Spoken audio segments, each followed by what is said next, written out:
The time is finally here. Today, Arc Raiders released across platforms, and you may have heard about this game through a friend or have seen some of the buzz online and are wondering if it's worth picking up or not. So in this video, I'm going to quickly talk about the game and my experience with it during the Server Slam playtest, and hopefully by the end of the video, you'll have a better idea of whether or not you'd like to pull the trigger on this one. While personally, I absolutely love this game, for a couple of reasons I'll get into, it definitely isn't for everyone. But as they say, a game for everyone is a game for no one, and I think that the people this game does speak to will really get a lot of enjoyment out of it.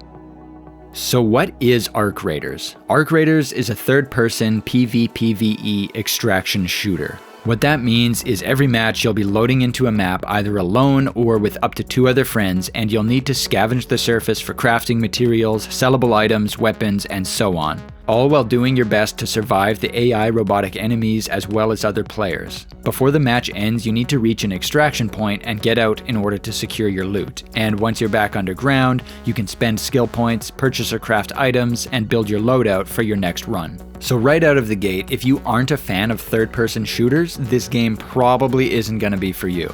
It's not a cover-based third-person shooter where your character sticks to walls in combat like Mass Effect or Gears of War, but utilizing cover is still a huge part of the game. As far as the gameplay mechanics go, Arc Raiders is super well polished. The movement is fluid and easy to control, making maneuvering during combat situations a breeze. Pretty much everything you do in this game, whether it's running, dodging, looting, shooting, or getting shot at, feels great. For example, when you break an enemy's shield, it's indicated by a beautiful bouquet of blue sparks exploding from their body, paired with a gratifying electric zapping sound that makes for a supremely satisfying feeling. The lack of long-range optics forces players to get closer to one another in order to get a kill, making for more exciting PvP encounters. Even when I'd die, it always felt fair, and regardless of your equipment on any given run, you always feel like you have a fighting chance. Gear certainly does play a part in this game, but it's no substitute for just getting good. The gunplay is absolutely awesome, and the health and shield bars feel super well balanced in that once the PvP combat started, nearly all of my encounters ended in the Goldilocks zone. Not too short, not too long. You can't tank a lot of damage, but I found that even when we were ambushed by an enemy team and they got to strike first, we could still come out on top if we played it right. While I'm not typically an extraction shooter fan, I don't think that it's necessary to be a fan of that genre in order to enjoy Arc Raiders. Partly because it looks and feels so different than other extraction shooters, but what really makes the game so rewarding isn't just getting the extract. Don't get me wrong, it feels fantastic to have a long match and escape with your precious loot after a tense fight at the elevator, but I found that even when we would get killed, it was always a lot of fun, because the enjoyment of this game doesn't just come from winning, it comes from experiencing the events that unfold during the match. Don't think of Arc Raiders as an extraction shooter, think of it as an extraction adventure, where when you play a match, the combination of threatening AI enemies and running into other people make for really unique, tense engagements, and this, paired with the immaculate sound design, is a recipe for exciting, cinematic moments that occur in virtually every match. Fighting the Arc is also great. Watching a drone struggle to maintain its aerial orientation after you knock out one of its thrusters, or seeing one of the larger machines begin to stumble as its legs give out, is a fun sight to behold, and it makes the enemy AI feel much more realistic. Speaking of the AI enemies, they aren't just around for flavor. The game forces you to think carefully about spending precious resources or giving away your position before engaging with them, and there are so many times that we've been in a PvP encounter only to get third-partied and killed by robots, a situation which, while sometimes frustrating, makes for far more dynamic, unique PvP encounters. On that note, you don't always have to fight.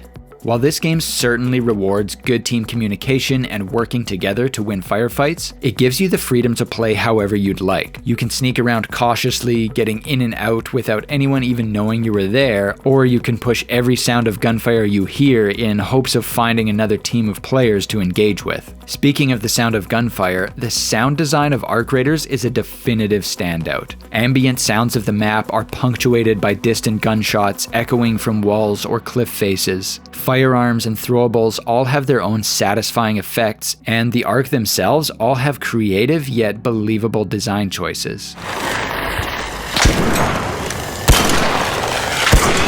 Whether you're running outside in an open area, in a cramped hallway, or on a steel staircase, the sound design perfectly captures it and immerses you even further in whatever situation you're in.